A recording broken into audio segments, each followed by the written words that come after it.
Hello बच्चों, good morning. हम लोग बेटे आज एक अच्छा सा टॉपिक अभी सेंटर ऑफ मास के पढ़ेंगे, उसके बाद न्यूमेरिकल एनसीईआरटी करेंगे, क्योंकि जितने कॉन्सेप्ट्स हो चुके हैं उस पर न्यूमेरिकल भी डिस्कस करेंगे और लास्ट में देखेंगे एक दो क्वेश्चन जेईई और नीट का भी है, एनसीईआरटी का आया हुआ, तो इसलिए आपको ध्यान से देखना है। आइए बेटे वॉच करें क्या मैं पढ़ाने चला हूँ। लिखें centre of mass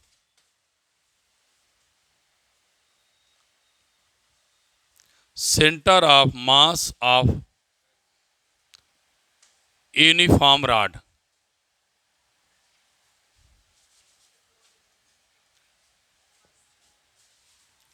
uniform rod कोई रॉड है, वो कैसी है बेटे? यूनिफॉर्मली है, मतलब उसकी लंबाई, उसकी थिकनेस में कोई डिफरेंस नहीं है, सेम है। अब रॉड को ले तो लिया बेटे, लेकिन ध्यान क्या देना, हमें करना क्या है, उस रॉड का सेंटर ऑफ मास निकालेंगे। अब सेंटर ऑफ मास रॉड का निकालना है। सपोज करिए मोबाइल है, इस मोबाइल का सेंटर ऑफ मास निकालना है आपको। तो मोबाइल को आप वाई एक्सिस पे रख रहे हैं कि एक्स एक्सिस रख रहे हैं? तो सबसे पहले बेटे आपको ये ध्यान रखना है लोकेशन, कैसे आप किस प्लेस पर एक्स एक्सिस वाई एक्सिस पर रख रहे हैं। तो हमने क्या किया बेटा, ध्यान देना है। सबसे पहले कोऑर्डिनेट बना लिया, एक्स कोऑर्डिनेट और वाई कोऑर्डिनेट। रॉड को वाई कोऑर्डिनेट में नहीं रखा, किस कोऑर्डिनेट में रखेंगे? एक्स कोऑर्डिनेट में। एक्स कोऑर्डिनेट में रॉड को रख दिया।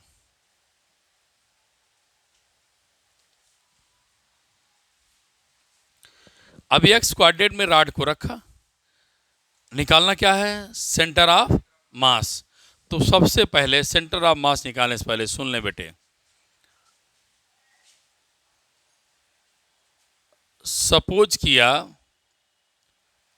रॉड की लेंथ क्या है? एल। अब हमें अगर यूनिट लेंथ पर मास चाहिए, और टोटल मास रॉड का कितना है? Capital M. रॉड का कुल मास कैपिटल एम है। बोलो क्या बोला? रॉड का कुल मास क्या है? लेंथ कितनी है? अब मैं आपसे पूछ रहा हूं unit mass, sorry unit length पर how much mass contain.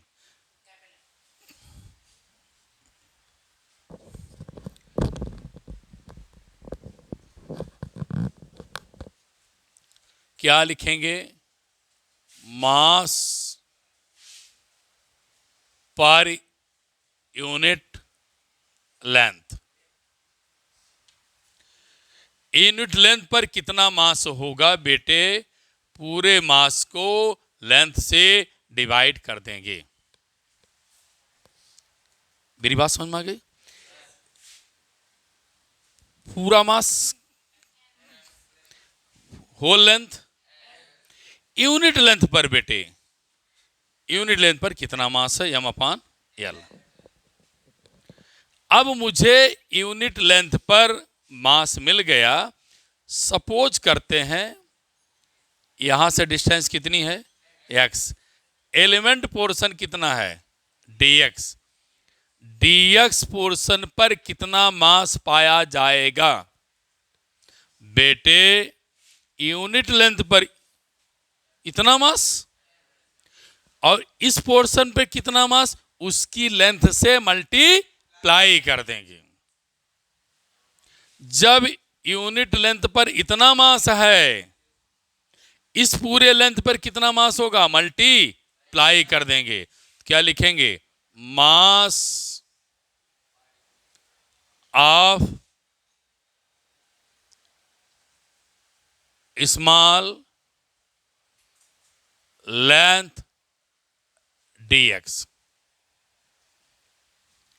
dx portion पर मास निकालने जब चला, तो चूंकि मुझे बेटे यूनिट लेंथ का मास पता है, इस पोर्शन से क्या करेंगे? लेंथ से मल्टीप्लाई कर देंगे। आ गया मास कि नहीं आया? बोलो आया? अब मुझे सेंटर ऑफ मास निकालना है। इंटीग्रेट करेंगे y m upon whole length into d x. Unit length का मास इतना है तो पूरी लेंथ का मास कितना होगा ये बटा। आया कि नहीं आया? बोलो आया। अपान क्या? Total mass. Total mass. तो क्या करेंगे बेटे? यम से हम क्या करेंगे? कैंसिल कर देंगे ना, यम से हम कैंसिल। अब आगे आप सोचिए क्या किया जाए, कैसे निकालें। हम्म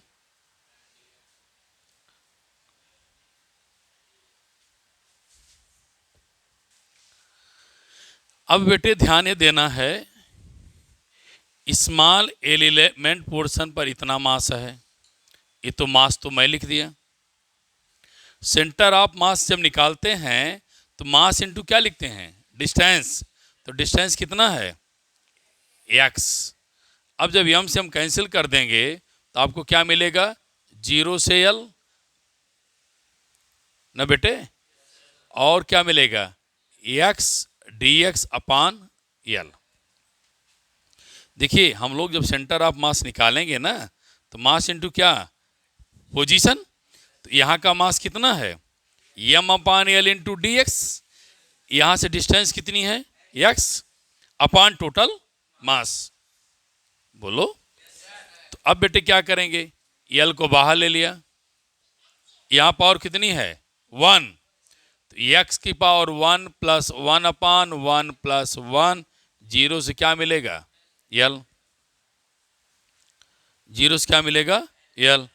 तो अब जब ये आप एल लेंगे तो पूरा लेंथ कितना है? Capital L. तो इंटीग्रेट क्या करेंगे? 0 से कैपिटल एल। 0 से क्या लिखेंगे? Capital L. तो यहाँ कैपिटल एल कर लीजिए, कोई प्रॉब्लम नहीं है बेटा। तो क्या मिलेगा यहाँ पर? एल। तो क्या मिलेगा? एल स्क्वायर अपान 2 इंटू 1 अपान एल। एल एल क्या हो जाएगा? कैंसिल। हमको क्या मिलेगा? L by 2। L by 2। तो सेंटर ऑफ मास कैसे निकलेगा बताएं? कितना पाया हमने? L by 2। क्या पाया बेटे? L by 2। वाई एक्सिस पर नहीं है तो वाई एक्सिस क्या मिलेगा? 0।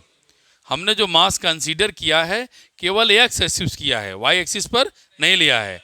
इसलिए बेटे एक्स एक्सिस पर लेंथ कितनी होगी? पूरी लेंथ का आधा कर देंगे, वहां पर उसका सेंटर ऑफ मास पाया जाता चाहिए।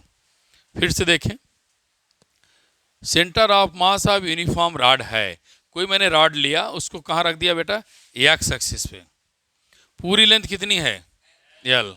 मास क्या है पूरा? Capital M. हमने क्या किया? सपोज किया यूनिट लेंथ पर कितना मास है, ये आ गया। ठीक। इस पोर्शन पर कितना मास है? डीएक्स पे। तो एम अपान एल इंटू डी एक्स। ये क्या है? मास है बेटे। ये क्या है? मास ऑफ स्मॉल लेंथ का मास है। तो मास तो मिल गया, डिस्टेंस कितना है? X. Mass into distance upon total mass. Mass into position upon total mass. तो हम से हम क्या हुआ? कैंसिल। यल को कहाँ किया? बाहर। पावर कितनी है इसकी? 1। तो 1 प्लस 1 अपान 1 प्लस 1, 0 से क्या? यल। तो बेटे 1 2 यल स्क्वायर बाई 2 हो जाएगा। एक कैंसिल, क्या मिलेगा? यल बाई 2। तो पोजीशन क्या मिलेगी सेंटर ऑफ मास की? यल बाई 2 इंटू 0। क्यों लिखा बेटा? मैं इस रॉड को एक्स एक्सिस पर ही रखा हूं, वाई पे तो रखा नहीं। तो सेंटर ऑफ मास कहाँ निकलेगा? एक्स पर निकलेगा। तो एक्स क्या है? यल बाई 2 इंटू 0। वाई 0 है, क्यों? क्योंकि रॉड को मैं वाई एक्सिस पर नहीं प्लेस किया है। नोट करें इसको।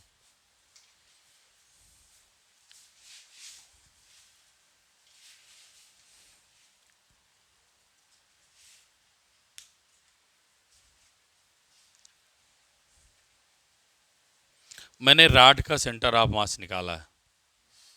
ठीक है, समझ में आ गया बढ़िया से? चलिए नोट करिए।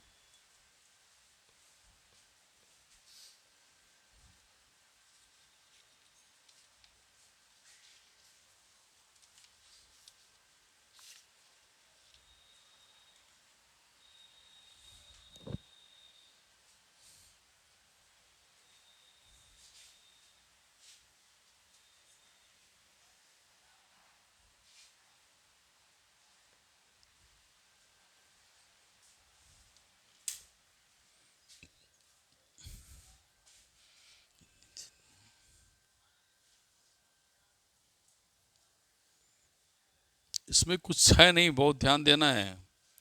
जो लोग नोट कर लिए हो समझें। मैंने यूनिट लेंथ का, यूनिट पोर्शन का मास निकाला, पोजीशन कंसीडर किया हूँ, divide by whole mass, solve कर लिया।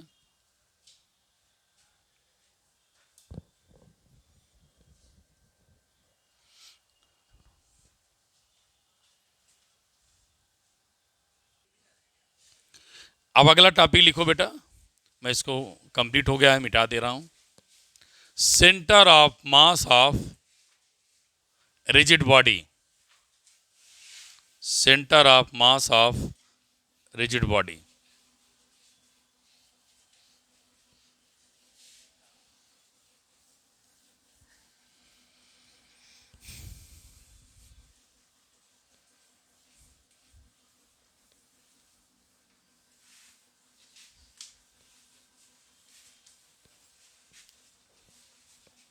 बेटा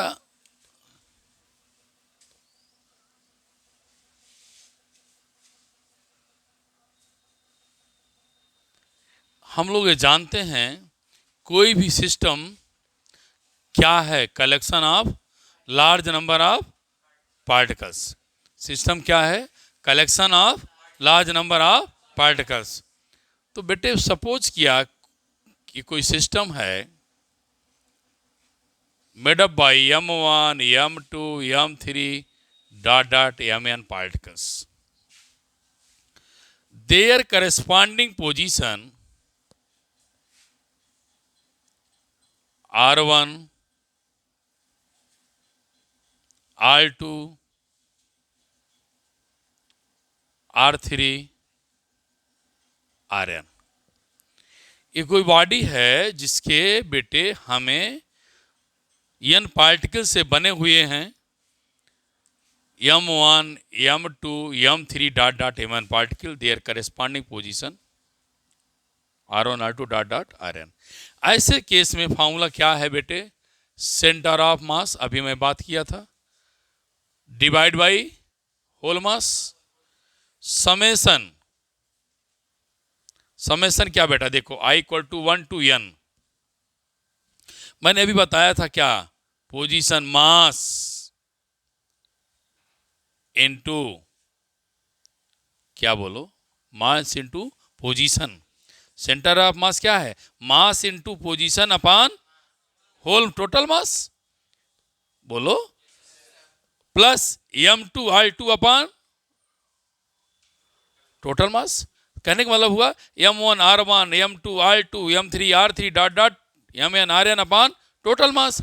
जब मैं बेटे इस फॉर्म में लिख दिया, समेसन लगा दिया, इसका मतलब जान गए आप क्या, सेंटर ऑफ मास क्या बेटे, सुन लीजिए, capital M means total mass, क्या m1 m2 डॉट डॉट क्या mn, पोजीशन क्या मिलेगी m1 r1 m2 r2 dot dot क्या mn rn।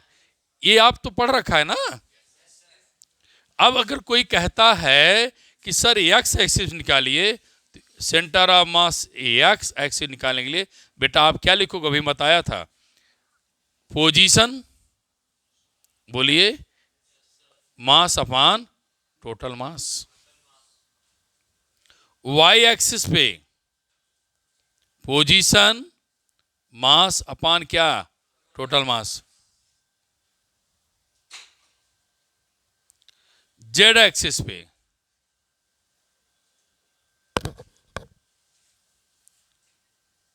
Z axis centre of मास बेटे निकालेंगे, पोजीशन मास अपान क्या बेटे टोटल मास।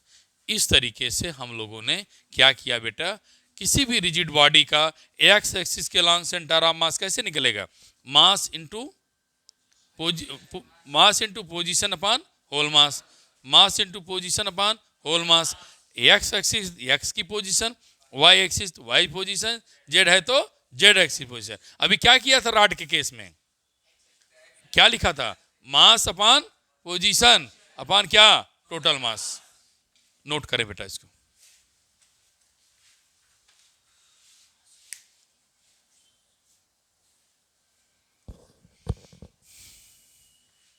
अब एनसीईआरटी के जो न्यूमेरिकल्स हैं उसको देखेंगे।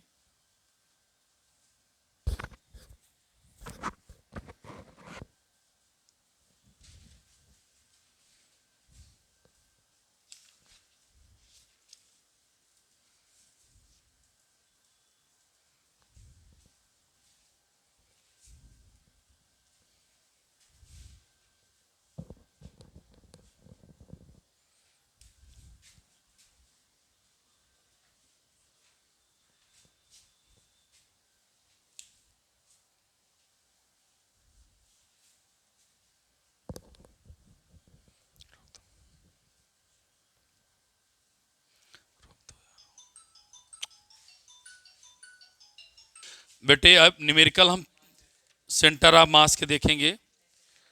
न्यूमेरिकल एनसीईआरटी के ही हैं, आपको उससे मैं पहले बता दूं।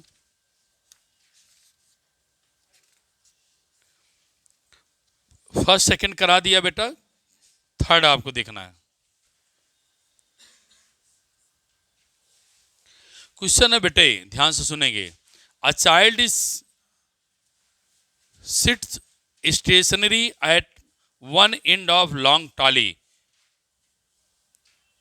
Moving uniform speed b on the smooth horizontal floor. बेटे मान लेते हैं एक ट्रॉली है, मेरे बेटे ध्यान देंगे, ये रोड है, ये ट्रॉली है। एक बच्चा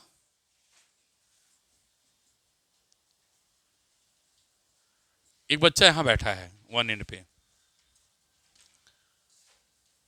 trolley moving with uniform velocity. अब आपका यहीं पर क्वेश्चन स्टार्ट हो गया। यूनिफॉर्म वेलोसिटी का मतलब initial velocity equal to final velocity, initial velocity equal to final velocity. अगर इनिशियल फाइनल के बराबर हो गया, यूनिफॉर्म चल रही है, it means no external force act on body. उस बॉडी पर कोई एक्सटर्नल फोर्स नहीं लगेगा। ये तो मैंने इस क्वेश्चन से ही पकड़ लिया। आगे क्या कर रहा है मैं देख के बताऊं। इस चाइल्ड गेट अप, उठता है, आई रन, दौड़ता है, ऑन द टाली, टाली पर बैठा था, उठता है और दौड़ता है। एनी मैनर, किसी भी तरीके से, डांस करते हुए चल सकता है, कूदते हुए चल सकता है, डिपेंड अपॉन चाइल्ड, वो किस मैनर से चलता है। What is speed of centre of mass. हमने बताया है, अपने लेक्चर में बताया है, no external force act on system, no external force act on system, centre of mass, velocity of centre of mass क्या, बोलो। वेलोसिटी सेंटर ऑफ मास क्या बोला बेटा? Constant, no change. क्या बोलोगे बेटा? नो चेंज ना। वेलोसिटी सेंटर ऑफ मास क्या मिलेगा बेटा? No change, no change in centre of mass. Velocity का सेंटर ऑफ मास क्या मिलेगा बेटा? चेंज नहीं होगा। बोलिए, चेंज नहीं होगा। तो no change, velocity of centre of mass क्या होगा? कांस्टेंट होगा। ऐसे कोई परिवर्तन उसमें नहीं होगा, कोई चेंज नहीं, कांस्टेंट होगा। क्यों? कि जब ये उठ करके चलेगा बेटे तो इंटरनल फोर्स काम करेगा। क्या काम करेगा? हाँ, जब से इंटरनल फोर्स काम करेगा तो इसलिए बेटे कोई एक्सटर्नल फोर्स नहीं लगेगा। तो बॉडी क्या होगी बेटे?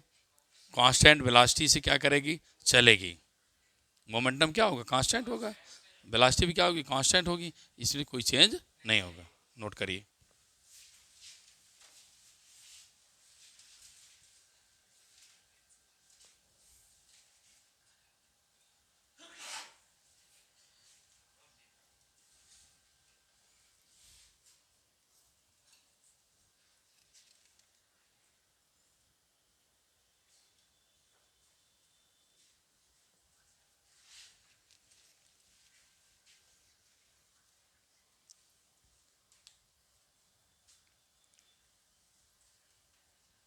कंप्लीटेड बेटा सबका? कंप्लीट हो गया? ये सब क्वेश्चन बेटे कंसेप्चुअल्स हैं, इसको आपको पढ़िए, इससे आपको बहुत फ़ायदा होगा कंपटीशन के लिए भी। उसके लिए मैं ये क्वेश्चन अब लेने चल रहा हूँ। नीट का क्वेश्चन है, जेई का भी क्वेश्चन है। मेरे बच्चे बहुत केयरफुली इसको पढ़ेंगे जिससे मैं उनको समझा पाऊँ।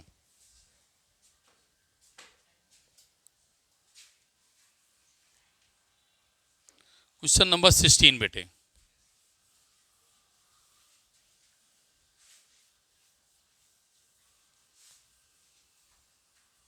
देखिए क्वेश्चन नंबर 16 बहुत ध्यान से सुनेंगे और मुझे आपको अच्छी तरह समझा ले जाने में सफलता भी चाहिए, इसलिए मेरे बच्चे ध्यान से उसको सुनेंगे, किसी प्रकार का कंफ्यूजन ना रखें।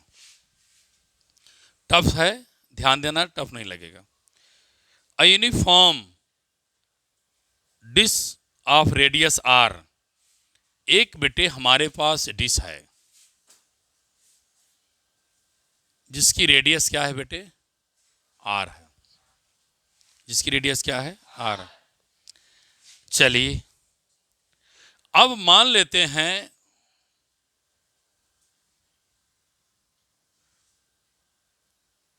ये उसका क्या है बेटा? ओरिजिन है।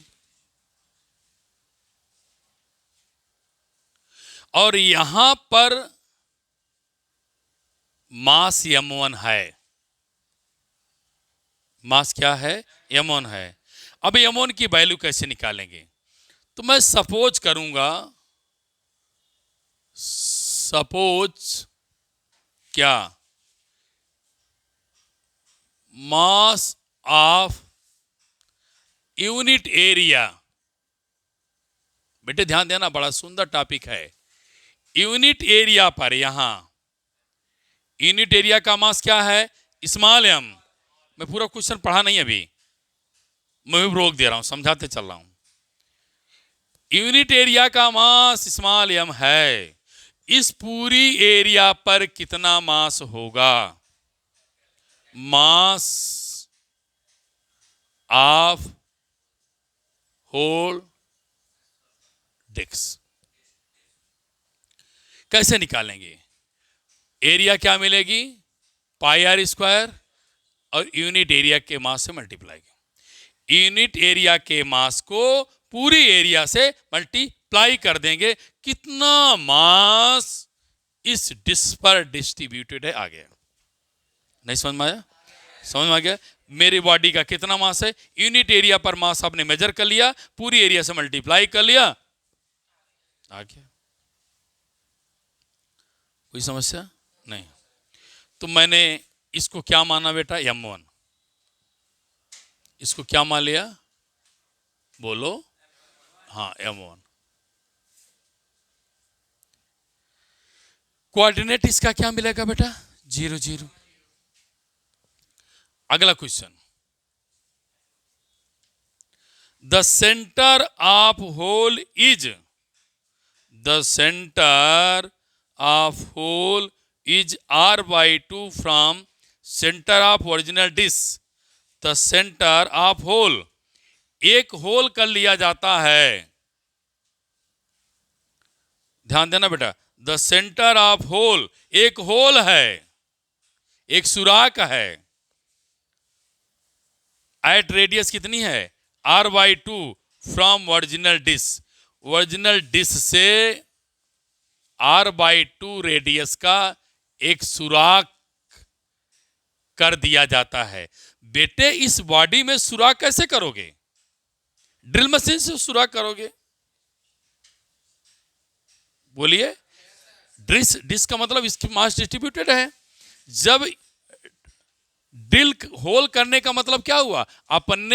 आपने इतनी बॉडी को काट करके निकाल दिया। मेरे भाई समझ में आ रहा है? काट करके इतनी बॉडी को निकाल दिया। तो क्या लिखेंगे? मास ऑफ, क्या लिखा है?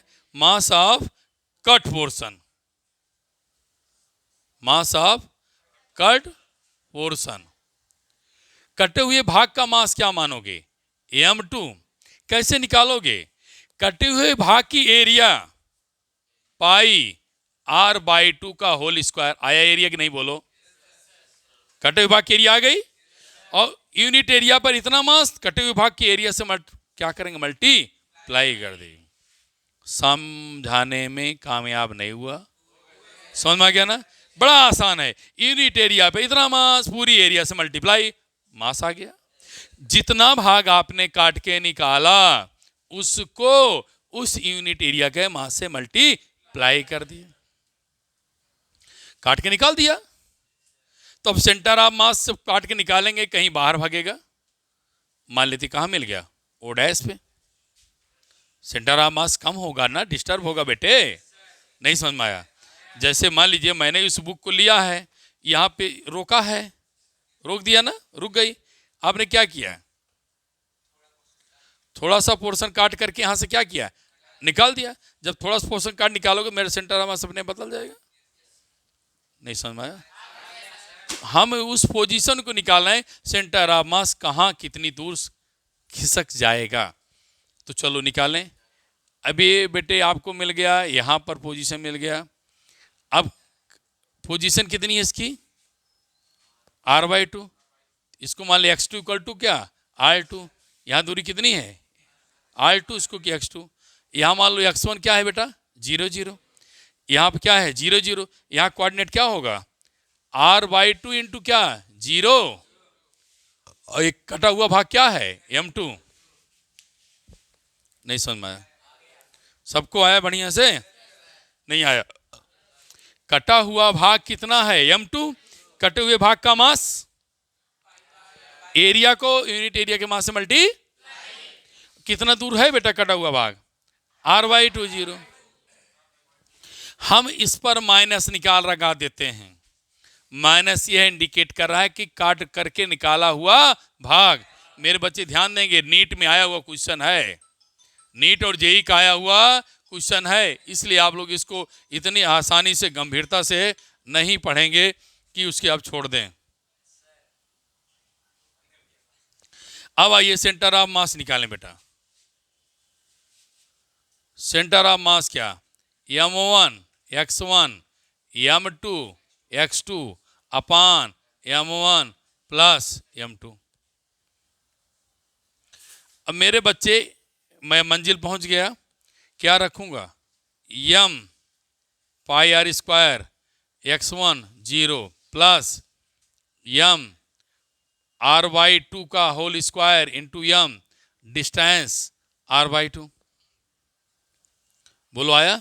काट के निकाला हुआ भाग को क्या बोला था? माइनस कर लेना। फिर टोटल मास पाई r square m minus pi r/2 का होल स्क्वायर इंटू m। अब बेटे आप कैंसिल करो, क्या आएगा? -r/6 आएगा। क्या आएगा? -r/6। -r/6 मतलब बाईं तरफ आपको -r/6 मतलब रेडियस का 1/6 करिए, और यहां पर पोजीशन क्या है? o डैश, वहां पर उसका सेंटर ऑफ मास शिफ्ट कर जाएगा। वहां पर उसका मास क्या करेगा? शिफ्ट कर जाएगा। देखिए आराम से बेटे, यहां का मास ये है, यहां की दूरी 0 है, मैं रख दिया। बोलो बोलो जल्दी से। कटा हुआ भाग माइनस में है, उसको रख दिया। दूरी कितनी है? r/2। इसका मास आ जाएगा। क्या करना है? बहुत आसान है। देखिए ये 0 हो गया, इसमें से आप क्या लें? कॉमन ले लें ना। बोलो बेटा, आपको मिल जाएगा रिजल्ट -r/6। समझ में आ गया सबको? नोट कर लिया? Thank you class, have a nice day and good day, good night. Thank you, thank you.